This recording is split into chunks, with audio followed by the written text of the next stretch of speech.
Fa moa ia sa tātou fa apolo ma se fa asangi le tātou tapa au o le langi. Wa o tātou fe tapa i le langi mama a o le o ta pe papa. Fe so ta i le mata ala o sanga mai. Ina o tātou fe sila fa i lungo pe au mangaru le ea i pe ona masani ai. O ne le lofa mata lasi o le tapa au le langi. Tā lofa lava. O le aso salo na lua le nei o le masini. Wari aso se fulu lua afe lua fulu. Le Maota Samoa VIVIIGA o le Atua se lau tasi ma le iwa whamo. Tubi esi atu sa o atu pet stoi sini au se talia. Wa alua ma le kou whamo iwa whatesi ma le tolu. Le au nango lo tautua ina le mamalo so tatou atu nu o Samoa. Lua su whaitu la fitu so le vaiaso. O lo whatau tai le afionga i le ali ipule ya Crichton. E te MAIMOA mai whaafonga mai mafuta mai talo mea tupu o le atupu tau tupu. Mai Samoa ma o se talia. A VIVIIGA fo i o le atua soifua e pe o na langi ina le telo au whaipese mai Samoa. New Zealand au se talia. A wala au whaafofonga mai Samoa. E mai se o lau MAIMOA mai le tatou wala ata. Lau YouTube channel le Jennifer Foundations of Samoan Worship Songs. E o folofa ma whatalo whatoi au na tofia le atua i to se whata whaitaulanga.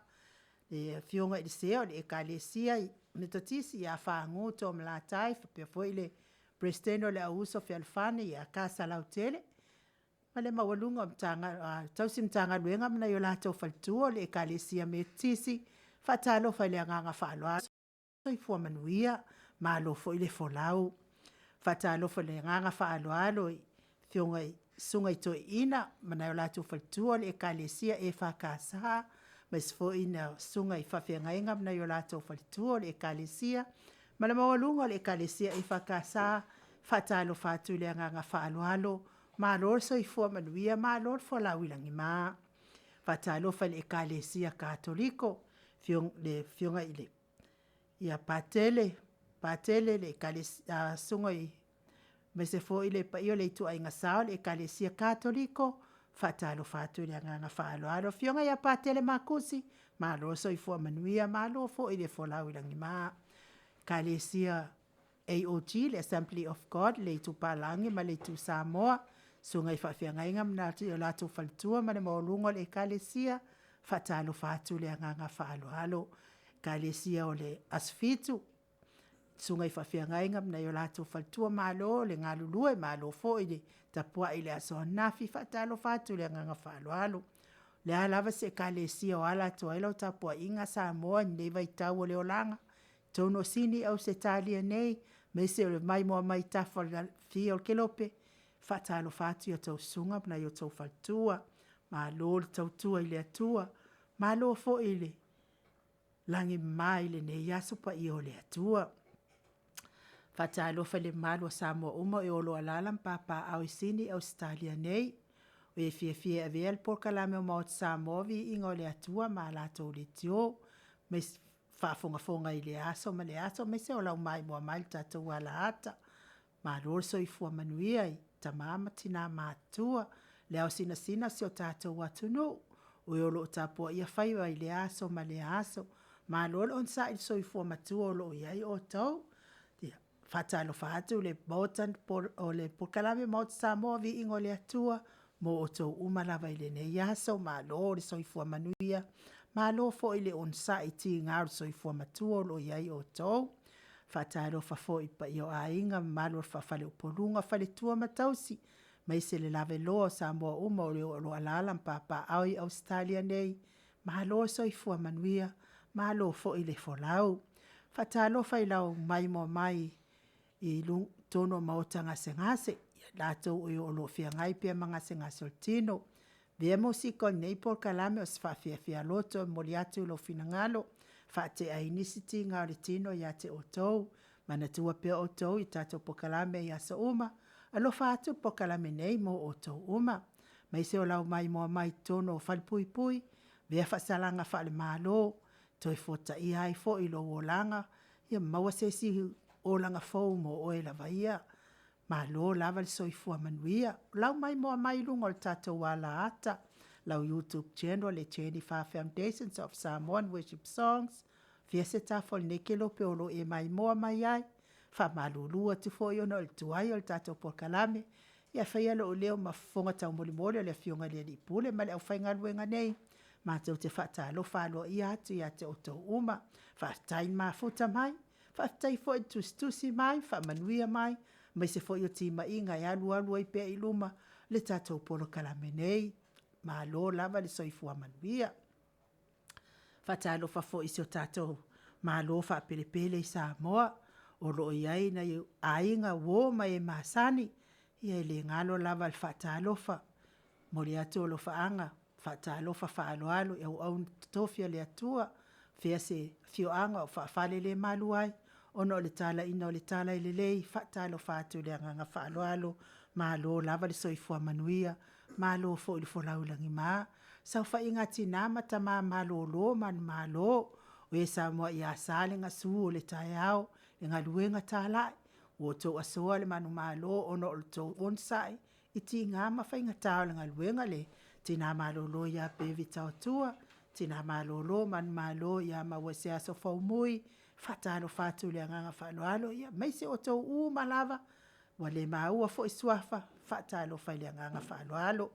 Fatalo fatu ila wafionga ile. Au mamalo si o tatou malo. Meise fo io lau masiofo. La wafionga le palemia malo faletua. Min star kapeneta. Malo le soifua manuia. Malo fo ile tau tua tunu. Fatalo fatu le nganga whaaloalo ia te oto uma. Fatalo fai iau ainga ma la tau tama o tama fo i ma la tau ainga.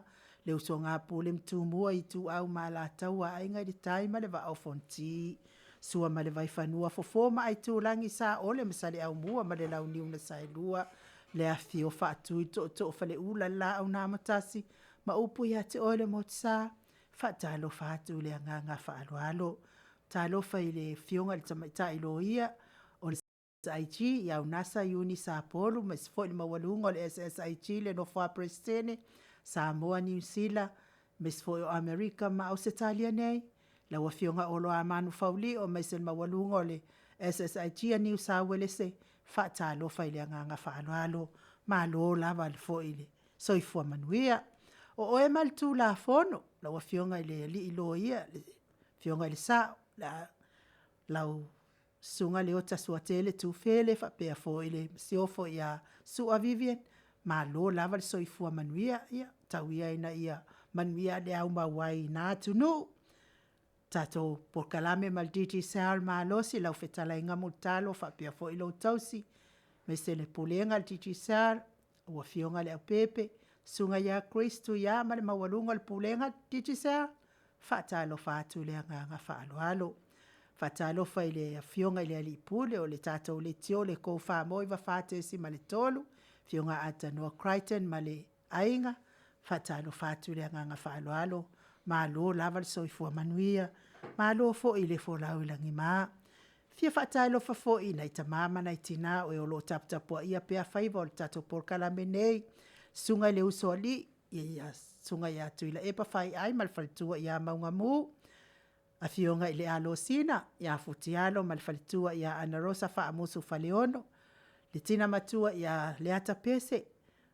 Ia misfo iwa ai sui maseve a pulu. Le fionga ia lelili o fareti.